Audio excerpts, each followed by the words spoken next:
कि होके मायूस ना आंगन से उखाड़ो पौधे, धूप बरसी है तो बारिश भी यहीं पर होगी। लेकिन आप लोग भी मजे कम नहीं लेते हो।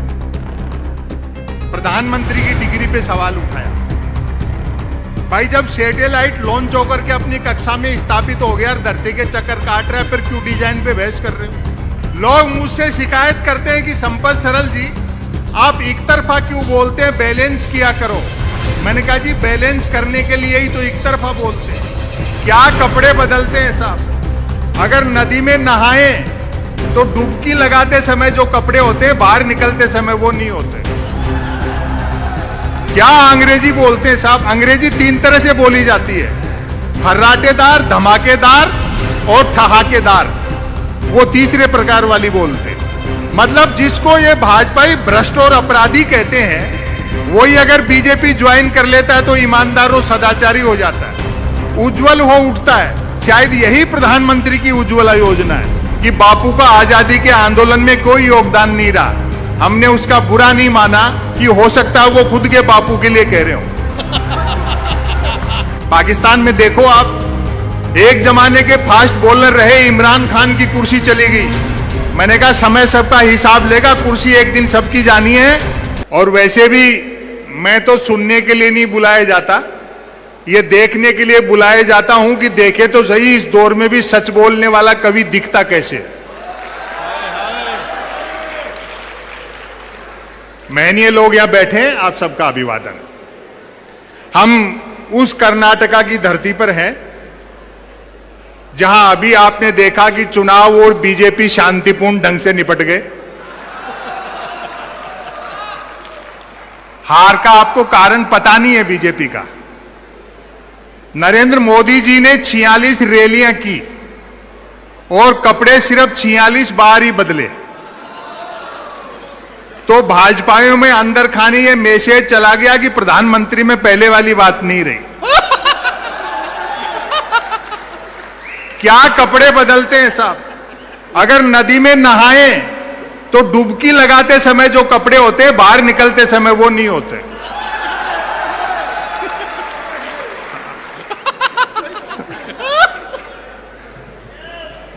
लोग कहते हैं कि साहब पार्लियामेंट तो पार्लियामेंट, लाल किले से भी झूठ बोला जा रहा है।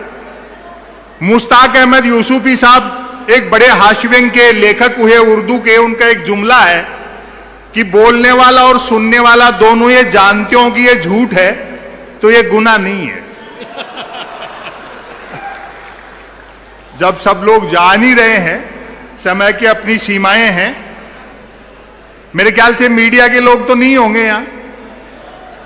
हाँ कोई बात नहीं। हाँ। देश के जैसे हालात हैं, उस हालात में बड़ी चुनौतियां हैं, लेकिन राहुल गांधी जी की भारत जोड़ो यात्रा ने गेंद को डी में पहुंचा दिया है। 2024 तक जुड़ेगा भारत और जीतेगा इंडिया।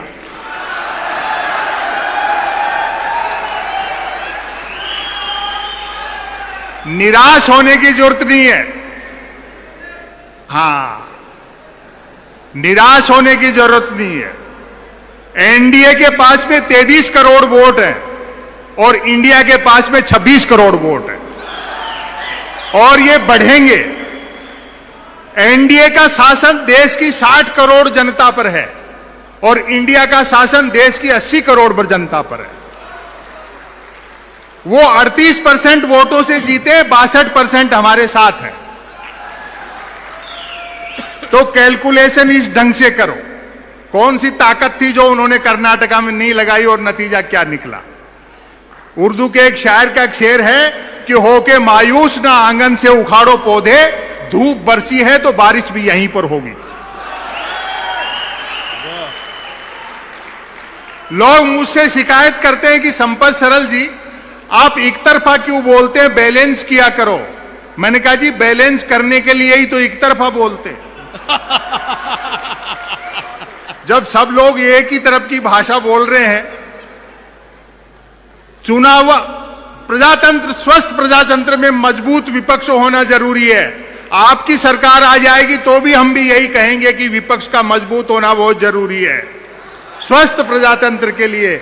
जब चुना हुआ विपक्ष कमजोर किया जाए तब ये सारी जिम्मेदारी विपक्ष की एक कवि और शायर निभाते हैं। हम उसी चुनौती का सामना कर रहे हैं। जुड़ेगा भारत, जीतेगा इंडिया।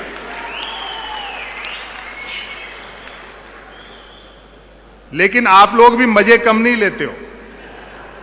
प्रधानमंत्री की डिग्री पे सवाल उठाया। भाई जब सैटेलाइट लॉन्च होकर के अपनी कक्षा में स्थापित हो गया और धरती के चक्कर काट रहा है, फिर क्यों डिजाइन पे बहस कर रहे हो? हालांकि बाद में उनकी पार्टी के दो बड़े नेताओं ने बाकायदा प्रेस कॉन्फ्रेंस करके प्रधानमंत्री की डिग्रियां दिखाई। तब जाकर के इन विरोधियों के मुंह बंद हुए कि हमारे प्रधानमंत्री ने न सिर्फ एमए कर रखा बल्कि बीए भी कर रखा। और आज ये तेज नारायण बेचैन कह रहे थे, बोले क्यों संपत सरल जी, जब अपने प्राइम मिनिस्टर इतने पढ़े लिखे हैं तो मैट्रिक भी करी रखी होगी। वो दरअसल क्या है श्रीनिवास बीवी, वो आप लोगों को होमवर्क देते हैं और आप लोग होमवर्क ले लेते हो। होमवर्क पहला मौका है जब इंडिया ने एनडीए को होमवर्क देना शुरू किया। मैं नहीं लेता हूं होमवर्क। अब जैसे इंडिया का जो गठन हुआ तो दो भक्त टकरा गए। भक्त मिलते नहीं है, टकराते हैं। हाँ, दोनों उतने पढ़े लिखे थे जितने भक्त पढ़े लिखे होते हैं। एक ने 2 साल में मैट्रिक कर रखी थी, दूसरा उससे डबल पढ़ा लिखा था, उसने 4 साल लगाए थे। वो इंडिया के प्रेशर में थे थोड़े से कि यार बड़ा जबरदस्त नाम रख लिया। बोलो संपत सरल जी 2024 में इंडिया या एनडीए? होमवर्क नहीं लेता हूं मैं, अब मेरे जवाब सुनना। बोलो 2024 में इंडिया या एनडीए? मैंने कहा भैया मुझे पॉलिटिक्स उतनी आती है जितनी मोदी जी को अंग्रेजी आती है। क्या अंग्रेजी बोलते हैं साहब? अंग्रेजी 3 तरह से बोली जाती है, फर्राटेदार, धमाकेदार और ठहाकेदार। वो तीसरे प्रकार वाली बोलते हैं। हंसी छूटती है। ये दिन भी इस देश को देखने थे। मीडिया से लेकर के बड़ी शिकायतें हैं। होमवर्क मत लो।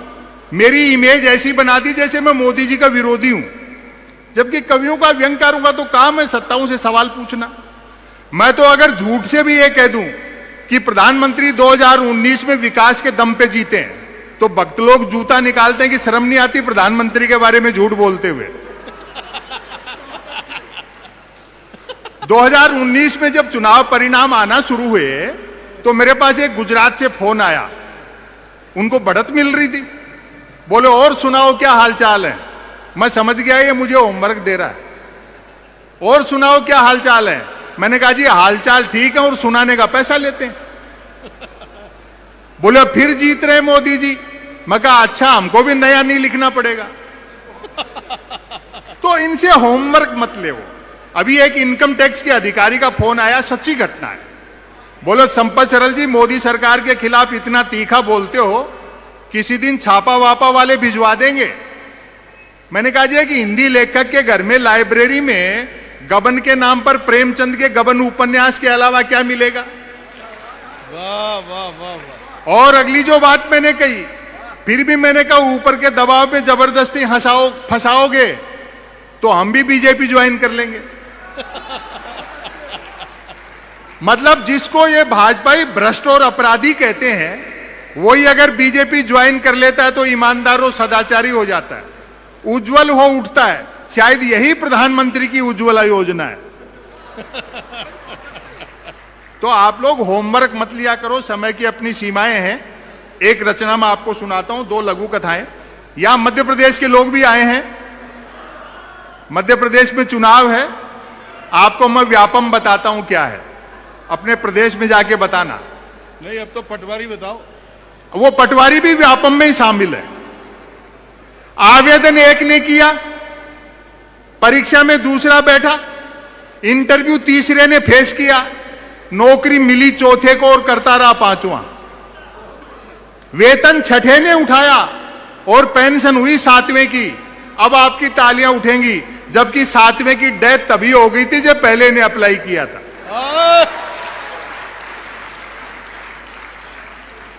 अभी नेहरू और पटेल की बात कर रहे थे, मेरे ये समझ में नहीं आ रही कि नेहरू को छोटा करने से पटेल कैसे बड़े हो जाएंगे। वाह वाह वाह वाह वाह। जिस सरदार सरोवर परियोजना के तट पर दुनिया की सबसे ऊंची मूर्ति लगाई गई पटेल की, आप लोगों को ध्यान होगा उस सरदार सरोवर परियोजना का 1959 में शिलान्यास पंडित जवाहरलाल नेहरू ने किया था। हाय हाय। थोड़ा अध्ययन करो और इनके कुतर्कों में मत फंसो, होमवर्क मत लो। अभी किसी ने कहा, बोले मध्य प्रदेश के एक बड़े भाजपा नेता ने कह दिया कि बापू का आजादी के आंदोलन में कोई योगदान नहीं रहा। हमने उसका बुरा नहीं माना कि हो सकता है वो खुद के बापू के लिए कह रहे हो। तो होमवर्क मत लिया करो आप लोग। एक रचना मैं आपको सुनाता हूं। भाई वाह संपत जी। महंगाई, बेरोजगारी, ये सारे भारत जोड़ो यात्रा के मुद्दे थे। अभी तो आपने देखा कि पूरी दुनिया जो है वो कॉरपोरेट के दबाव में। मैंने राहुल जी से भी ये बात की थी यात्रा के दौरान कि पूरी दुनिया का फॉर्मेट देखो, एक नेता और दो पूंजीपति, चाइना को छोड़ करके। लेकिन अब चीजें सामने आ रही हैं। उस लंका तक की हालत खराब है जो किसी जमाने में सोने की चिड़िया, वो पूरी सोने की थी, हम तो सिर्फ चिड़िया थे। और अभी कह रहे थे राज बिहारी गौड़, बोले संपत सरल जी पाकिस्तान में देखो आप, एक जमाने के फास्ट बॉलर रहे इमरान खान की कुर्सी चली गई। मैंने कहा समय सबका हिसाब लेगा, कुर्सी एक दिन सबकी जानी है, भले ही वो कितनी भी तेज फेंकता हो।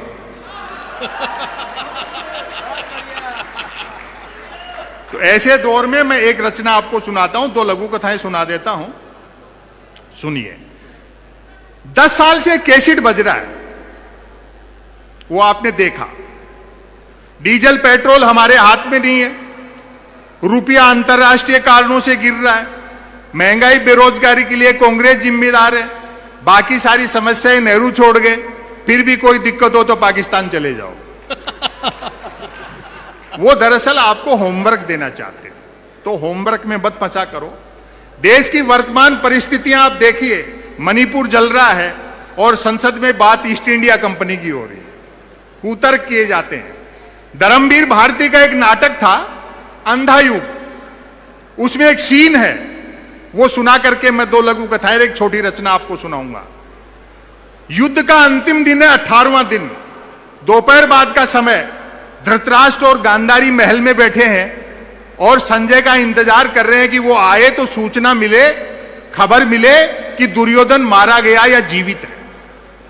दो प्रहरी बाहर पहरा दे रहे हैं। एक प्रहरी का सवाल और दूसरे का जवाब देखना आपकी तालियां उठनी चाहिए। अचानक सन्नाटा होता है और अंधकार गिरता है, तो एक प्रहरी ने दूसरे से पूछा, जरा देखना तो ये अंधकार कैसे बढ़ रहा है, जरा देखना तो दूसरा प्रहरी बोला, अंधे राजा की प्रजा कहां तक देखे। हाय हाय भाई वाह वाह वाह वाह वाह। तो जैसा राजा है वैसी प्रजा होगी, लेकिन इन चुनौतियों का मुकाबला हमको करना है और हम कर लेंगे, हो जाएगा। दो लघु कथाएं सुनिए। मीडिया के लोग यहां बैठे हैं, नहीं होंगे, होते तो भी नहीं दिखाते, उनसे आशा भी क्या करनी, वो दबाव में है बेचारे, वो भी क्या करें। लघु कथा का शीर्षक है ब्रेकिंग न्यूज। एक खबर को कैसे तानते हैं। आत्मनिर्भर नामक राज्य में डिजिटल क्रांति भले ही होने को थी, पर न्यूज क्रांति होनी थी। न्यूज चैनल खबरें तलाशते नहीं, गढ़ते थे और देते नहीं, फैलाते थे। ब्रेकिंग न्यूज की तो मारामारी रहती थी। अब कथा यहां से शुरू होती है। एक दिन जो ही राजा नहाकर स्नान घर से निकला, त्यों ही एक न्यूज चैनल ने ब्रेकिंग न्यूज दागी, राजा नहाया। दूसरे न्यूज चैनल ने खुशी जाहिर की, राजा आज भी नहाया। तीसरे न्यूज चैनल ने अटकलें लगाई, राजा क्यों नहाया। चौथे न्यूज चैनल ने नई जानकारी दी, राजा पहली बार नहाया। पांचवें न्यूज चैनल ने आत्मनिर्भरता की पुष्टि की, राजा खुद नहाया। और अब की आपकी तालियां उठेंगी, छठे न्यूज चैनल ने रहस्योद्घाटन किया, राजा पानी से नहाया। सातवें न्यूज चैनल ने ब्रेकिंग न्यूज में गर्मी भरी, राजा गर्म पानी से नहाया। आठवें न्यूज चैनल ने स्थिति और साफ की, राजा साफ पानी से नहाया। नौवें न्यूज चैनल ने गुप्त जानकारी दी, राजा स्नान घर से नहाया। और अंतिम है 10वें न्यूज चैनल ने राहत भरी ब्रेकिंग न्यूज चलाई, राजा आज तो नहाया। ऐसी एक लघु कथा सोशल मीडिया पे बड़ी चलती है, आप लोग सुनते भी हो। इस कथा पर मैंने एक पूरा नाटक भी लिखा है जो थोड़े दिन बाद सामने आएगा। शीर्षक देखें, तमाशेबाज राजा। तमाशेबाज राजा, ध्यान से सुना, बहुत अच्छा सुन रहे हैं। अच्छा है। राजा छटा हुआ तमाशेबाज था। वह अपनी प्रजा के मनोविज्ञान से अवगत था कि अमीर गरीब ज्ञानी अज्ञानी कोई हो, सब तमाशा घुस के देखते हैं। उसे पता था कि तमाशेबाजी से एक बार प्रजा के सम्मोहित होते ही राजा प्रजा में सदा के लिए ऐसी ट्यूनिंग बन जाती है कि राजा सिर पीटने की बात भी कहे तो प्रजा तालियां पीटने लगती है। हाय हाय हाय हाय हाय हाय। राजा ने सुशासन के लिए तमाशाई शैली अपनाई। प्रजा ने साफ पानी के लिए आवाज उठाई। राजा ने बहती नदी पर हवाई जहाज तैरा दिया। खाली हाथों ने काम मांगा। राजा अपने हाथ पीछे बांध रस्सी से लटकी जलेबियां खाने को उछलने लगा। बस्ती में आग लग गई। राजा ने आग लगे गोल चक्कर में से आर पार कूदना शुरू कर दिया। प्रजा ने मुद्रास्फीति और मुद्रा अवमूल्यन की ओर ध्यान देने को कहा। राजा गुफा में ध्यान की मुद्रा बनाकर बैठ गया। नागरिक बोले यातायात के साधन मुहैया कराओ। राजा मौत के कुएं में मोटरसाइकिल चलाने लगा। जनता ने स्कूल और अस्पताल के लिए आंदोलन किया। राजा ने पड़ोसी राज्य के आक्रमण का डर दिखाकर खाली बोतल में रख रख कर रॉकेट छोड़ने शुरू कर दिए। प्रजा काम की बात पूछती, राजा मन की बात करने लगता। हाय हाय। और अंतिम देखना, आपने इस चीज नोट भी की होगी, देखे जो हो तमाम तमाशेबाजी के बावजूद राजा को यह एहसास जरूर था कि तमाशेबाजी की अपनी खूबी है तो खामी भी है।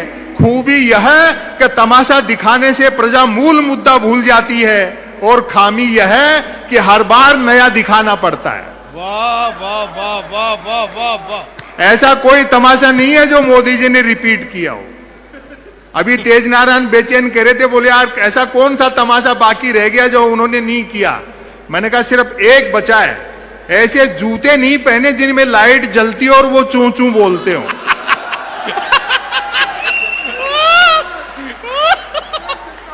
बाकी सब कुछ कर चुके, लेकिन अब थकान चेहरे पे दिखने लगी है। गांधी के ऊपर आप लोगों ने स्पीच सुना। गांधी ने इस देश को निर्भीक बनाया। जैसे राहुल गांधी जी कहते हैं, डरो मत। यही एक चीज है, डरना किस बात का।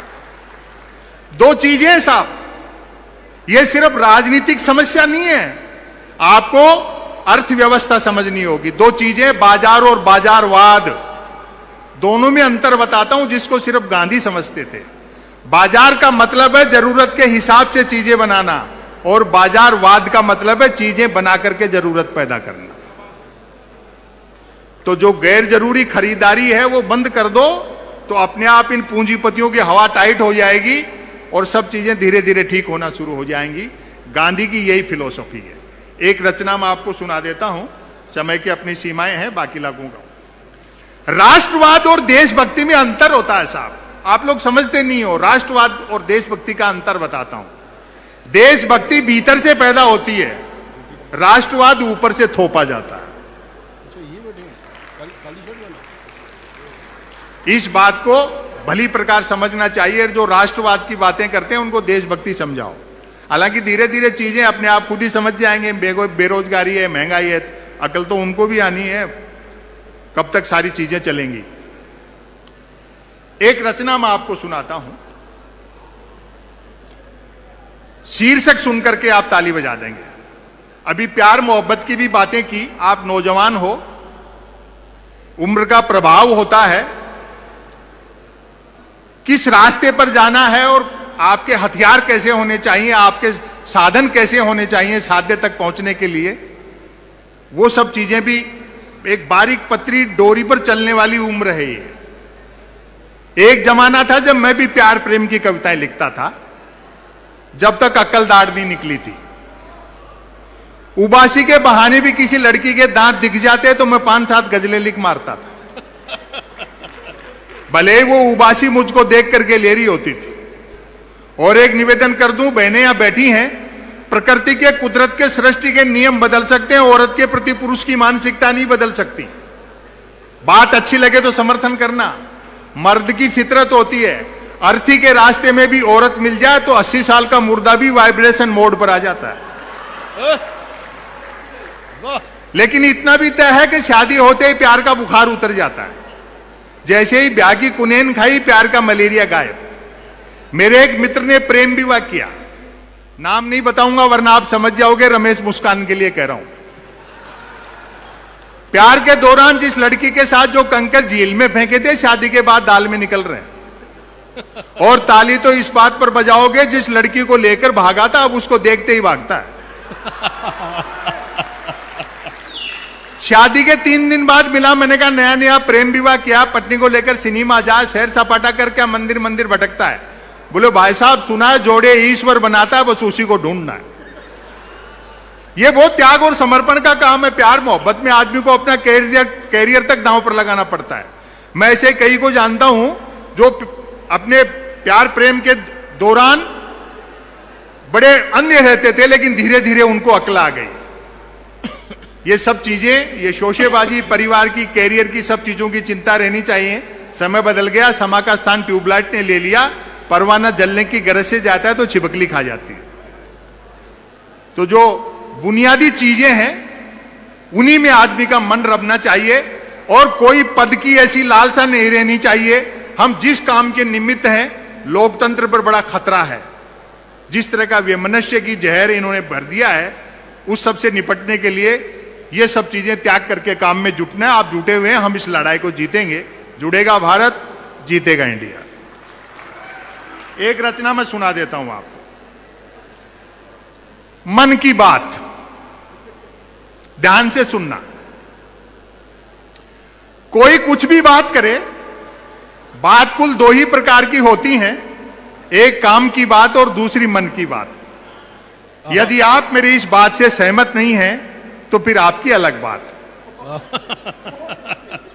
यूं तो बात काम की हो या मन की होती, दोनों बात ही हैं, लेकिन दोनों में बेसिक डिफरेंस यह होता है कि काम की बात में मन नहीं होता और मन की बात में काम।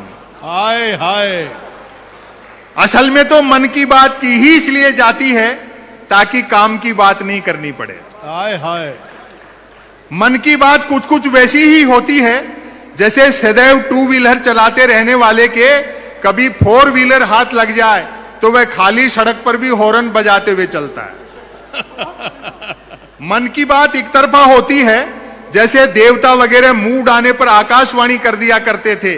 मन की बात एक प्रकार का मौखिक प्रसाद होती है, जिसे पाने के लिए भक्तों को हाथों के बजाय कान फैलाने होते।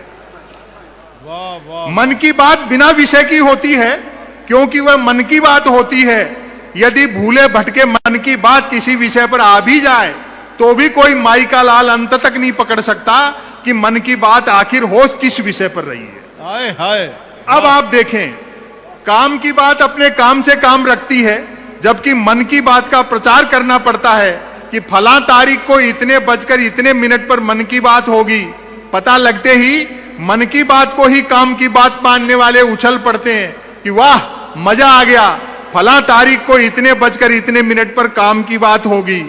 काम की बात सुनी न जाए तो अच्छी खासी काम की बात भी मन की बात होकर रह जाती है, जबकि मन की बात को सुनने वाले मिल जाएं तो बात कोरी मन की बात होने के बावजूद बड़े काम की बात बन जाती है। वाह। अब व्यंग देखें आप, वैसे सुनने वाले न मिले, समर्थन करना, वैसे सुनने वाले न मिले तो मन की बात दीवारों से भी की जा सकती है, क्योंकि मन की बात करने वाले ने सुन रखा होता है कि दीवारों के भी कान होते हैं और अब तालियां उठाना, बल्कि वह तो यह तक मानकर चलता है कि जिनके कान होते हैं वे दीवार ही होते हैं। वाह वाह वाह वाह। बहुत मोहब्बत दी आपने। मन की बात अक्सर शुरू यहां से होती है, भाइयों और बहनों। बस इतना सुनते ही मन की बात के मुरीद भाई बहन सांस रोककर मन की बात ऐसे सुनने लगते हैं मानो सुनने के लिए जिंदगी में अब सिर्फ यही काम की बात बची है। काम की बात करने से बचने की एकमात्र तरकीब है कि तुरंत मन की बात शुरू कर दी जाए। यह अलग बात है कि लगातार मन की बात करते रहने वाले से फिर लोग उम्मीद भी नहीं रखते कि वह जिंदगी में कभी कोई काम की बात भी करेगा। वाह। मन की बात अक्सर ज्ञान सिखाने जैसी होती है। जैसे हम छोटी क्लास में छोटी छोटी बिना मात्राओं की अक्सर सीखते हैं, समापन है इसका। मन की बात अक्सर ज्ञान सिखाने जैसी होती है। जैसे रतन नल पर चल, रतन झटपट चल, रतन झटपट नल पर चल। ऐसी मजेदार मन की बात का नतीजा भी मजेदार निकलता है। सुनने वाले प्रेरित हो, खुद को रतन मानकर उठते हैं, मटका बाल्टी उठाते हैं और न सिर्फ नल की ओर चलते हैं बल्कि नल की ओर झटपट चलते हैं। वहां पहुंचकर माथा पीटते हैं कि हाय, समर्थन करना तालियों से। वहां पहुंचकर माथा पीटते हैं कि हाय, नल से तो पानी नहीं हवा निकल रही है, अर्थात नल तो खुद कमबख्त मन की बात कर रहा है। वाह वाह वाह वाह वाह। श्रोताओं के इस रिएक्शन से प्रभावित होकर मन की बात करने वाला तुरंत अपनी अगली मन की बात शुरू कर डालता है। रतन घर पर चल, रतन झटपट चल, रतन झटपट घर पर चल। मन की बात करने वाला अनजाने में भी काम की बात नहीं करता। वह जानता है कि काम की बात करने से सब काम में लग जाएंगे, तो फिर मन की बात कौन सुनेगा। वाह वाह वाह। आपने बड़ी मोहब्बत दी और तमाम कवियों को सुना। मेरे निवेदन पर आदरणीय श्रीनिवास बीवी ने यह कार्यक्रम रखा था। थोड़ी साउंड की, इको की सिस्टम में थोड़ा सा लगा कवियों को कि बात कम पहुंच रही है, लेकिन आप लोगों तक बहुत अच्छी पहुंच रही है। खचाखच बरेश पांडाल में जिस मन से आपने कवियों और शायरों को सुना, नेहा सिंह राठौड़ को सुना और आगे भी जिन कलाकारों को सुनेंगे, मैं चाहता हूं सबके लिए एक बार जोरदार तालियां बजा दें। और अंत में मैं यही कहूंगा कि सच्चा है अपना प्यार तो फिर क्या इस जहां का डर। गुलबन के गुलिस्ताने फिर से खिलेंगे हम, और अब की बिछुड़ रहे हैं तो रंज मत करो, अगली बहार आई तो फिर से मिलेंगे हम। बहुत बहुत धन्यवाद।